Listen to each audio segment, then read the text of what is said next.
we have to find out three simple points. First is a civilizational question.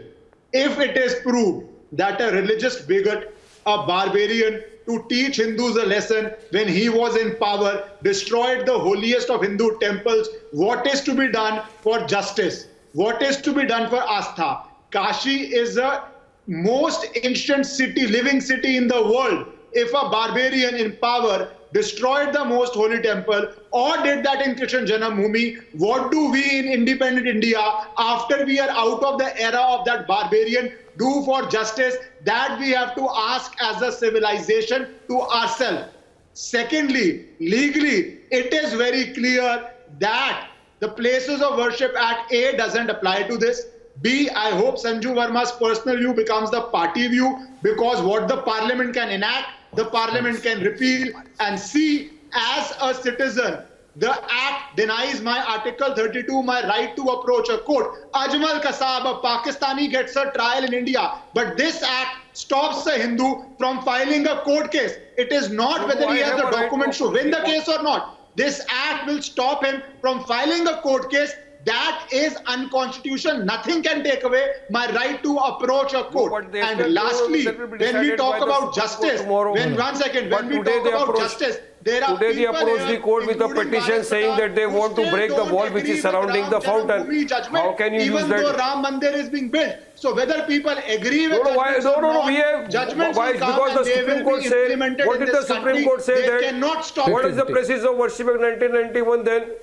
The places everything I must follow. Constitution I should follow, rule of law I should follow, what the BJP will do. Let me make a point here. The BJP, the Vishwa Hindu Police and the RSS are trying to create communal flare-up in our country. And Arnab, I am asking a question. Allow me. Where is the Prime Minister of our country, Mr. Narendra Modi? My question is simple. Where is he? Why not tweet from him? A serious issue is being taken place in our country. When our mosque, our Gyanvapi mosque, these people, they want to usurp it like they did in the Babri Masjid, and Mr. Modi is quiet. Arnab, my question is simple. No, I think you should. I think Waris, Ishkaran, I have a response to Waris's question. I have a response to Waris's question, if I may. Waris, if you listen to the question. First answer to my question, where is Prime Minister Narendra Modi? Yeah, I have an answer to your question, but provided you don't, you see the Waris. Why should he speak? It's a legal battle done by lawyers. It's a legal battle done by lawyers in court. They will win in court. Why should the Prime Minister speak on this? BJP, it's a legal battle. Lawyers will fight, lawyers will win. Wants our country to have a communal flare-up. They want a Hindu-Muslim to law is communal. They want to take this law is communal, which denies the Hindu a right to approach court. They want to create that is the communal part of this law. How can you stop anybody's access to courts? They brought the issue of Mathura. Now again they will go to Delhi. So they have to bring it. Why were those temples destroyed? But what was those temples should not have been destroyed. What was the ideology which led to the destruction of temples? And we have to, of course, do justice in independent India. We have to do justice in independent India. If temples were destroyed after the bigots, I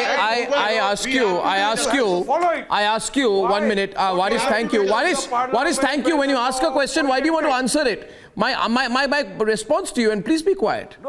Please be quiet and please be quiet. He asked, why is the Prime Minister, Waris and Ishkaran, 1 minute. The Prime Minister, 1 minute. He's asked, where is the Prime Minister? And I ask you this, right? I don't know.